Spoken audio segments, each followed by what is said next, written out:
The Clone Wars were supposed to end in victory. Instead, they ended in truth. ARC Trooper 5s died with a secret. Ships buried in the heads of every clone soldier, placed there by a Sith Lord hiding at the center of the Republic for over a decade. This time, Rex got the story out. The warning reached the right ears. Not every Jedi, not even most, but enough.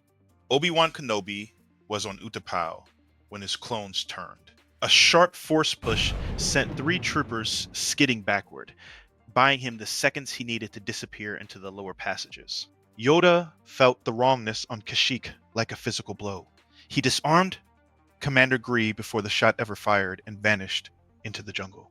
Shaak Ti fought out of the Jedi Temple with her blade in constant sweeping motion, fluid and aggressive, deflecting every bolt away from the clone firing it. She wanted none of them dead.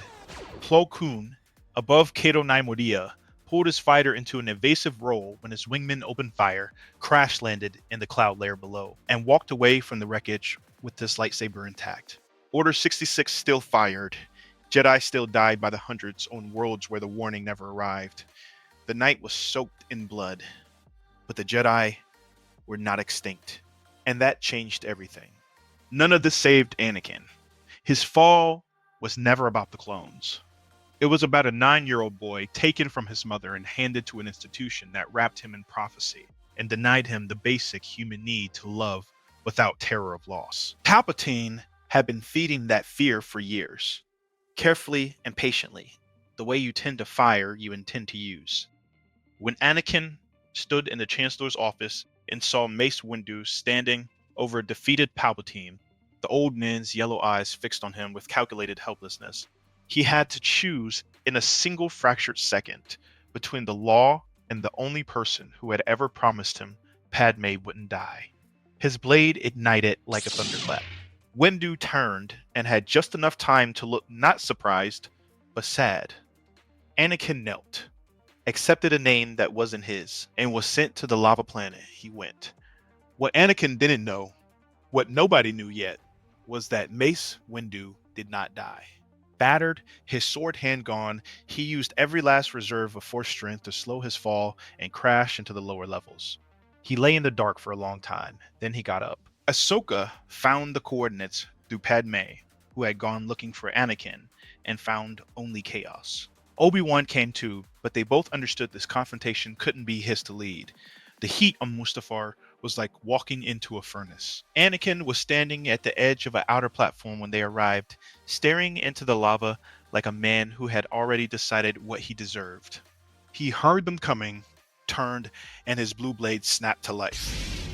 The same blade they had always known, which somehow made it worse. Obi-Wan ignited his own saber, and they argued, years of pain pouring out of Anakin, accusations of being held back and never trusted landing hard, because some of them were true.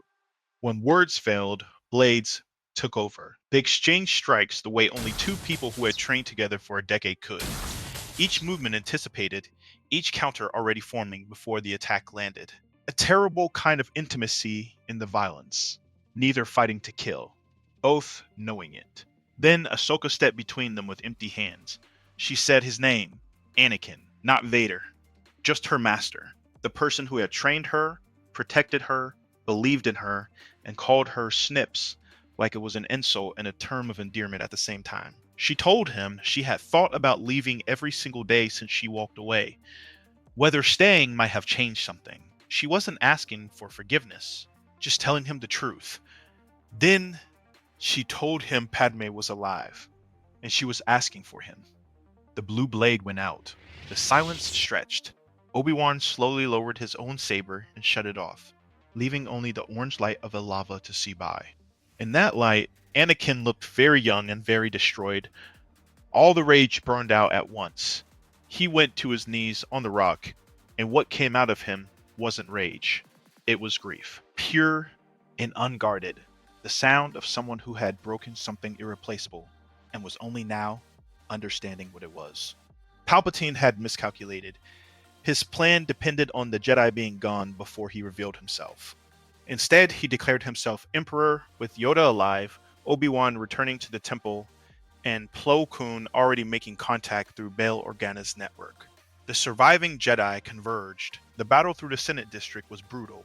Plo Koon led the outer strike with relentless efficiency. His double-handed grip cutting through the Royal Guard formations with no wasted movement. Shaak Ti held the corridor approach, her blade an impenetrable wall of deflected fire. Mace Windu fought his way into the Senate district one-handed, his lightsaber in his left hand for the first time in his life, and nobody who saw him coming stood in his way for long. Yoda reached the office first. What happened there left scorch marks on every wall. Force lightning met force barrier. Debris was pulverized in midair. Yoda took a blast that threw him hard against the far wall. He got up. The other masters arrived and turned the tide. Kit Fisto fell first, buying Yoda the seconds he needed to recover. Master Bilaba went down, shielding the others from a wave of force lightning, thinking of her Padawan in her final moment. Master Ali was the last, driving Palpatine back long enough for Shaak Ti to end it. 3 Jedi who had survived Order 66, only to spend their final moments making sure the man who ordered it didn't survive the day. Their names deserve to be remembered. It ended when Shaak Ti drove her blade home. The Republic stood, wounded and shaken, but standing. The twins were born on Polis Massa with Anakin present and holding Padme's hand. Luke first, then Leia, screaming into a galaxy that had nearly swallowed their parents whole. Padme lived. She was exhausted and furious and frightened. But when she looked at him across the room, with their son in his arms, she saw enough of the person she had married that she didn't look away. The reckoning between them would take years, and there would be nights when neither of them was sure they'd survive it. But they were both there. That was more than anyone had any right to hope for 3 days ago. The trial of Anakin Skywalker was the most watched event in the Republic since the vote that handed Palpatine emergency powers. Anakin spoke before either side gave their opening arguments.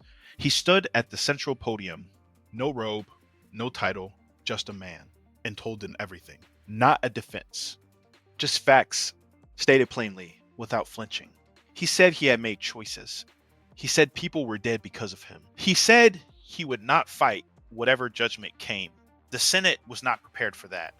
Padme argued the context, the deliberate manipulation of a traumatized child, the decades of isolation, the Jedi system that trained Anakin to suppress everything he felt while loading him with the prophecy he never asked for. She wasn't asking for Anakin to escape consequence.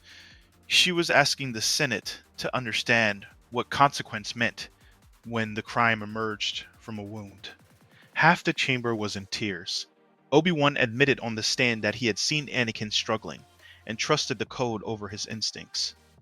Plo Koon testified that the Order had failed the boy in ways it needed to own.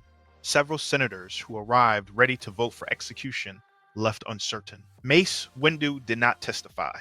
He sat in the chamber for every single day of the trial and said nothing publicly. What he thought, nobody asked. What it cost him to sit there and watch, nobody knew. On the day the imprisonment verdict was read, he stood, looked at Anakin for a long moment across the chamber, and walked out without a word. The verdict was imprisonment. A defined sentence with a defined end. Because a republic worth rebuilding had to believe in justice that wasn't just revenge. Anakin nodded once and said nothing. The Jedi Grand Master Yoda decided to leave the Republic. Yoda sitting with the surviving masters. He said the thing nobody else had. They had not been guardians. They had been instruments of a government. They had fought a war, not because the Force called them to it, but because the Senate requested it. And they had told themselves those two things were the same when they were not. Half the Order wanted to stay and reform. Obi-Wan argued it passionately. Plo Koon argued it too, until he sat in meditation for a full day and came back having changed his mind. He told Obi-Wan the Force had been clear, and he had learned not to argue with clarity. They disagreed respectfully and remained friends. The vote was close. The decision was made. The Jedi withdrew from Republic politics entirely. No more generals. No more Senate assignments. They would still help people. That was never in question. But as servants of the Force, rather than servants of any government. Obi-Wan stopped straddling the line eventually. His farewell to the Senate was short, and people said the room felt different after he left. Plo Koon left without ceremony. Mace Windu was the last to decide. He stood at the threshold of what remained of the Jedi for a long time before he walked through it. Nobody asked him what changed his mind. Some things didn't need to be said out loud. Ahsoka moved through the galaxy in her own way, connected to the Jedi, trusted by the Republic, belonging fully to neither. It turned out that wasn't a failure, it was just who she was. The Republic rebuilt slowly. Anakin served his sentence. The twins grew up knowing their father existed because Padme made sure of it. When Anakin walked out, he had no title, no affiliation, no idea what came next. Just a mechanical hand, a wife who had waited, and a debt to the living he intended to spend the rest of his life paying. One choice at a time, the galaxy was fragile. Peace, if it existed at all, was the kind that keeps one eye open.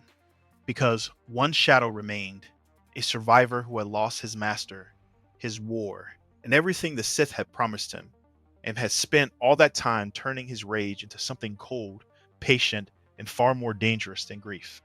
He had watched Palpatine fall. He had watched the Jedi survive. He had watched the Republic find its feet. He was still there, waiting, planning. The last Sith Lord in the galaxy, Darth Maul.